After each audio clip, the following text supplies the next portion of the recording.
On Ian Hislop's team is a writer and broadcaster who presents the BBC 4 quiz show Only Connect. For those of you who've never watched it, BBC 4 is a sort of arts channel. Please welcome Victoria Coren.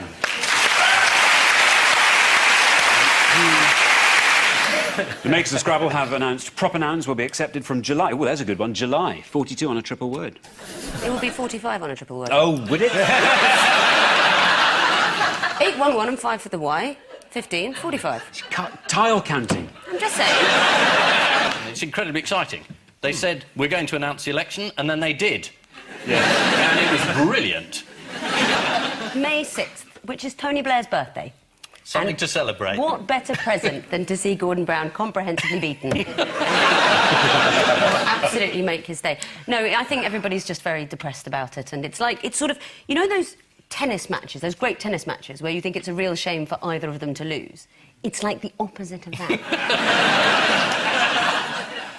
Whose shoes is Samantha Cameron wearing here?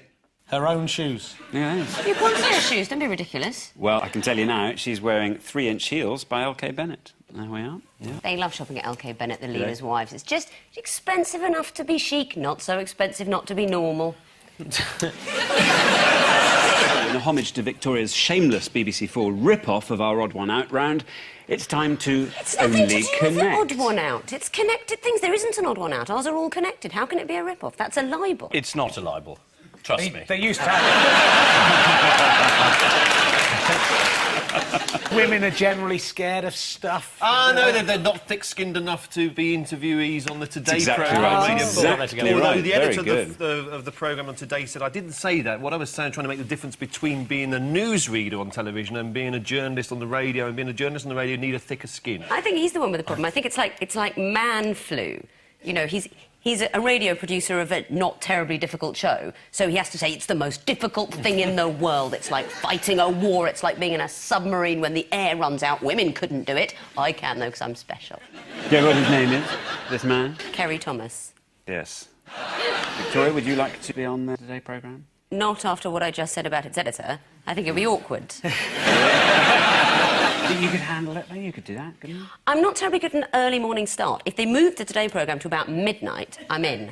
Because you're playing poker online all night. Yes, that If is you went why. to bed at a reasonable time, you could have a job as a person on Today. You're so kind. I already have a mother, and...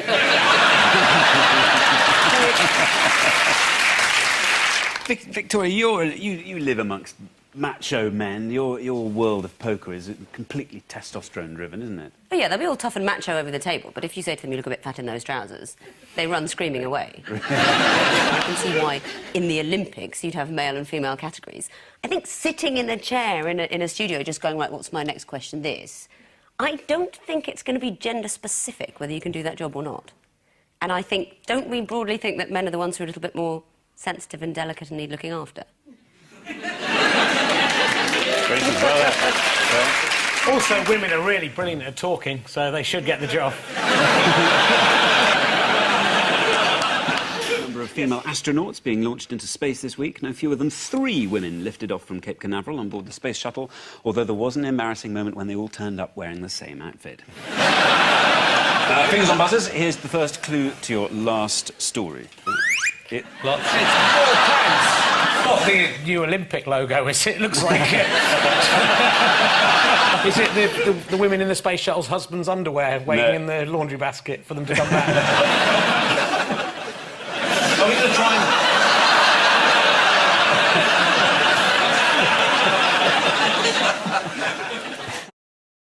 When we had a memorial service for my dad, I got a tip-off that we might be visited by a serial gang of funeral crashers, who are these rather unsavoury people who knock about funerals of strangers in the south of England in the hope of a free drink. So I invented this chap called Sir William Ormerod and put him on the internet, and I said there'd be free drink after the funeral, but it was for family and friends only. And they all wrote to me and said, I was so sorry to hear of Sir William's death. What a lovely man. I used to know him in the 40s in Yorkshire. Stuff like that. Plan A was to actually hold the funeral and fill all the free sandwiches with laxatives. Then I thought that might be a bit childish. So I didn't do that. I just, once I knew who they were, wrote about them in the paper. I'm trying to look glamorous, but I quite want to put on a cardigan.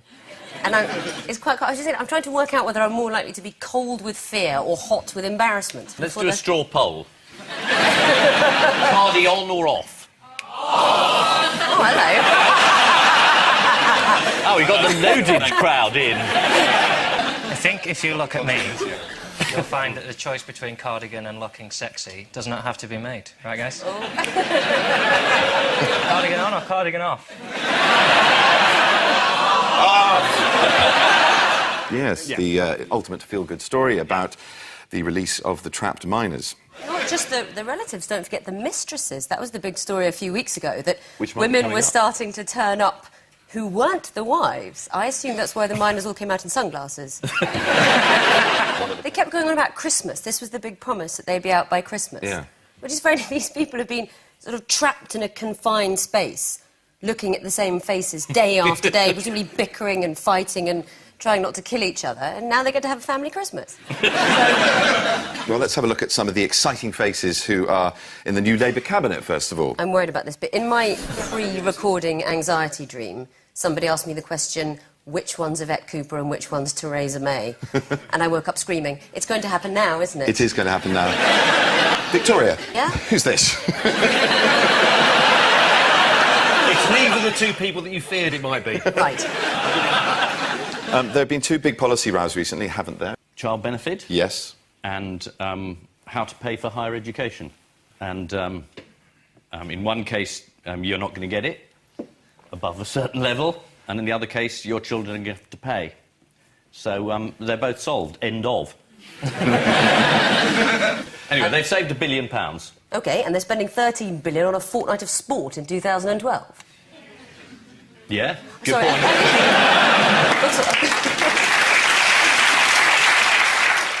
And they promised me I wouldn't be forced into doing any painful puns in light of a recent incarnation of mine as Sherlock Holmes. So without any further ado, let's move on to round two.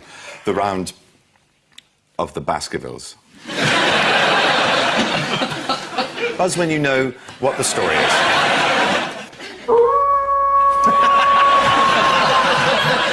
Oh, is this toilets? Is it to do with the Commonwealth Games? Yes, it is. I was nearly interested in it this time. You know, there was loads of scandal and, Yeah. and the rooms fell down and there were dogs on the pitch and...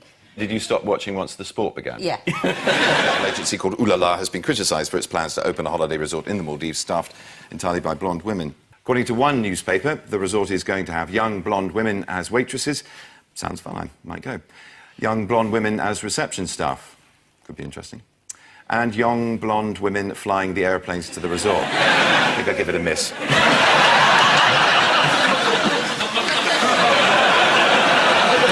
you remember those stories about how much male pilots go out boozing the night before the flight? Nice young blonde lady pilot, that's what you need.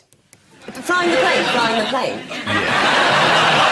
Ian's team is a broadcaster and journalist who once caught out funeral crashes by creating a hoax death, so she should be an authority on this week's main news story. Please welcome Victoria COREN.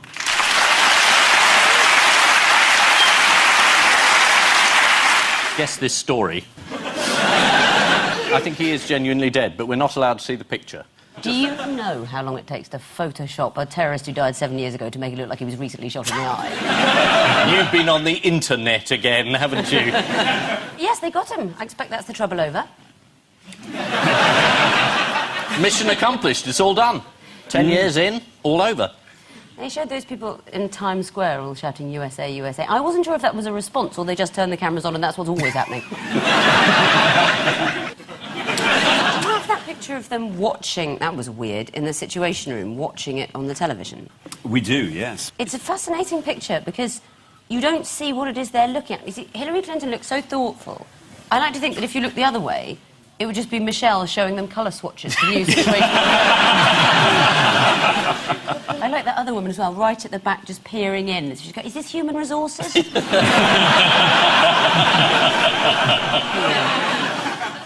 One of these two people is Joe Biden, but they look identical. I thought maybe they used one of those panoramic cameras and Joe Biden, for a bit of a laugh, ran round. Be in it twice. Everyone's very horrible about the women at this wedding, and the pictures in the paper in this one looks awful. They all tried to look nice. Meanwhile, all the men from the royal family look like something off a Quality Street tin. Nobody did anything about that. pointing at the women's dresses and saying they look awful. I think it's very impolite. Shall we turn our attention to the outfits? We're going to play a little game called What's Wrong With This Outfit? Yeah, one of the ginger ones turned up as Satan. I'm sure it's going to be very friendly and nice about all these ladies who tried very hard to look nice, worried about it, went to the hairdresser, went shopping several times, asked their mums, does this look all right? I'm sure we're going to pay tribute to the effort they made for that important occasion. OK, let's have a look at the first loser. What's wrong with this outfit?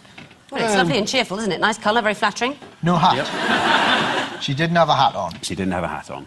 Oh, I tell you what was wrong with that one. 3 people wore the same thing. That's exactly right, yes. Have a look at How this. did they get into that? Oh, I see. Sorry. Yeah, look. Is that every woman's worst nightmare? I mean, apart from being assaulted in a park.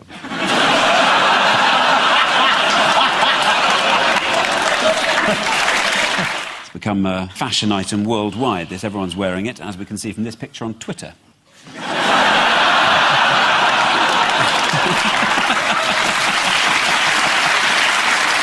Shall we have a look at the kiss? Yes. On the balcony. Let's have a look at the dress. I mean, Victoria, what do you think of the dress? Just ask it again, but slightly more patronising.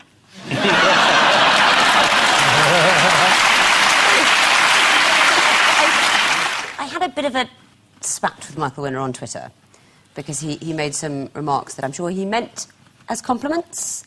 I didn't take them that way. I'm a very humorless person. Now he's bought me lunch, and so now I really like him. You do really like him? I love lunch. He was talking about driving. He said, do you know you can drive in the bus lane for only £60? What a bargain! The team tonight is a writer with a well-known love for the English language who says, if there's one thing that makes me wince, it's misplaced apostrophes.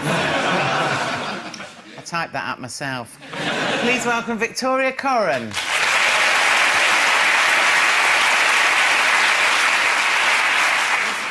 Very relieved to hear that a cat was a sign of having a settled family life. I wish someone would tell my mother that on my behalf. Do you know how Camillo came to the attention of the immigration authorities in the first place? He shoplifted a cat. Actually, well, yeah, not a real one. He nicked a knick-knack. A ceramic cat. He's got a collection of cat toys. That's right. Oh, no, he's one of those people that likes cat calendars and cat memorabilia. They should deport him. Do you know where they live? Catford. Actually, next, be careful with what, madam, it could cause offence. That cartoon of Mohammed? Don't broadcast that. No, we won't. That's just for us. No, just for you, just for you. So it's, be careful with that ice lolly, madam, it could cause offence. A group of Finnish lawyers has suggested new EU sexual harassment laws should cover women eating ice creams provocatively in front of male colleagues. I wouldn't do that. I always make sure I'm alone before I open my mivvy.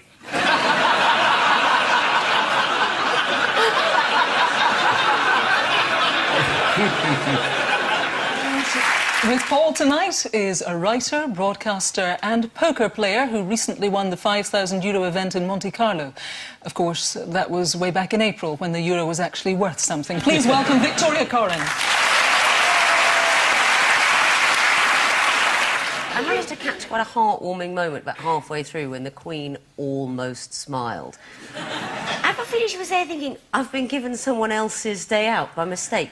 This is an 86-year-old lady monarch. They've given her a boat trip and a pop concert. Why not bungee jump on a PlayStation? The Commonwealth Games are coming to Glasgow in 2014, so in preparation... Politeness lessons. Yes, absolutely. This is the news that thousands of Glaswegians are being sent to charm school in preparation for the 2014 Commonwealth Games. Around about 10,000 service industry workers will be offered a one-day course at which they will be taught to speak. I love that. When a woman walks past, don't shout, get your tits out. It's get your tits out. And that's... Whose principles do you think these charm schools are are based on. Is it British Telecom? No, it's Walt Disney. To be fair about Walt Disney, I mean, he was a Nazi sympathiser, but he was so polite. Yeah. They're being asked to end their sentences with a US-style "enjoy the rest of the day." To which the correct reply is, I'm so sorry, I've made other plans.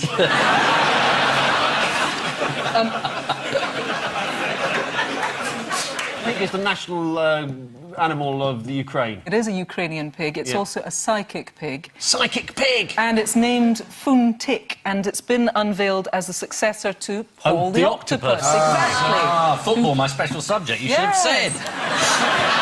And it's going to predict the Euro 2012 results. Can anyone imagine how the pig is going to make its predictions? Just hold on a second. OK, it's not going to predict the 2012 results. Well, it is. It's not. It might be wrong. It make a prediction. It might be a wrong prediction. It can't make a prediction. It's a pig. It can stand on a square that a person can say... Yeah, well, pigs are very intelligent. I'm sure it's not just going to stand on a square. It's about sort of mime, a little bit charade. According to a Ukrainian news source, ahead of each game, Fun-Tik, the psychic Ukrainian pig, It's not psychic. is going to be... You're being very down on this pig. This is a psychic pig who's going to... It's not a psychic. I don't think we can properly judge how psychic is until we see some of its predictions. We can. Well, suppose it gets the first 6 matches right. Then what? Where's your no psychic pig stance then? But if the pig did correctly predict the future, would you accept it was a psychic pig? Is it just me? All right, OK, go on then, carry on. The psychic pig. Thanks. This is a psychic pig who's going to predict the outcome of the matches in the European Football Championship. What is harder to quit than smoking? Oh, nothing.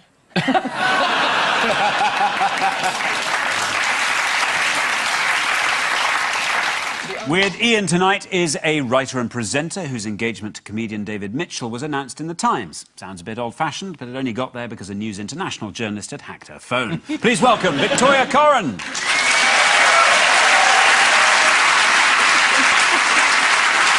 Now, Ian and Victoria, take a look at this. Oh, good. Things are going to cheer up now, aren't they? I'm worried about this because I think I am the only person in Britain that thinks the BBC were right not to put on that Newsnight. I mean, you might say, why did they cover it up? Now it's come out, there doesn't seem to have been much of a fuss.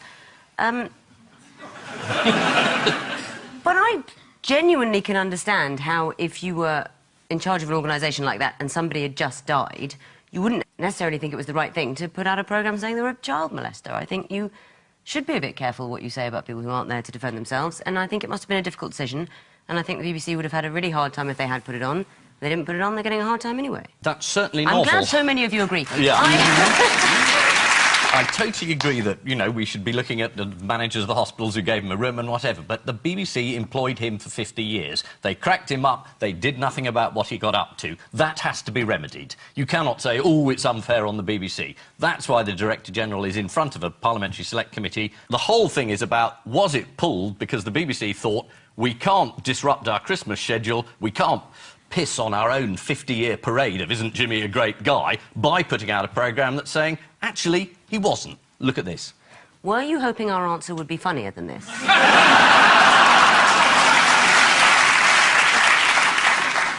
Yes. I like the idea that you could pay to see records from politicians. You could bid for... I'd pay £100 to see George Osborne's O-level maths paper. You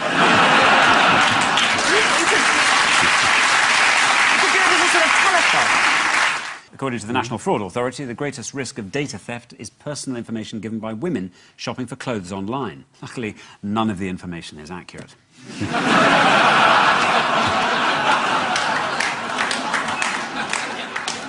Ian and Victoria, here's your news story. Oh, that's Rebecca Brooks. Who's that? Oh, Lord. I mean, it's Theresa May, but it's like looking in a mirror. I'm always doing that. What's just fallen off the shoe? To be honest, after the photograph of Mr. Bloom, I was so relieved to see a burqa. You know, I just thank goodness. You know the world's still run by men when any women are wearing either a burqa or hot pants. You know, Feminism will have won when everyone is just in a nice, comfy, knee-length dress with a cardigan. I couldn't agree more. So, I think the story was about a man dressed in a burqa. Yes, ironically, the first What did person he ever to be do? liberated by wearing a burqa, a man.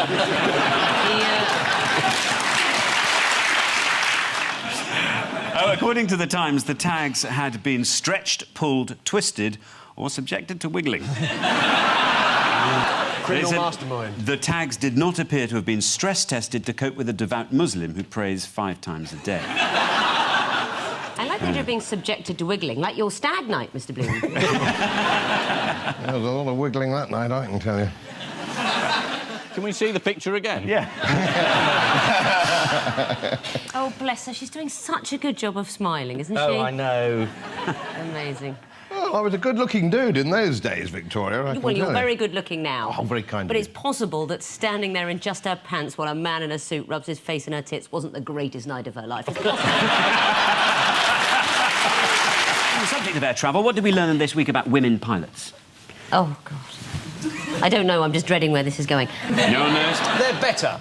Well, a survey found that 51% of passengers wouldn't trust a woman pilot. The survey was commissioned by a travel agent who surveyed 49 normal people, then repeatedly asked Godfrey until they got to... I know, I'm doing you a terrible disservice. I feel sure you are far more enlightened than that. I know you've said that women aren't very good drivers, but they're much better than men at finding the mustard in the pantry. And I wondered, was that a euphemism?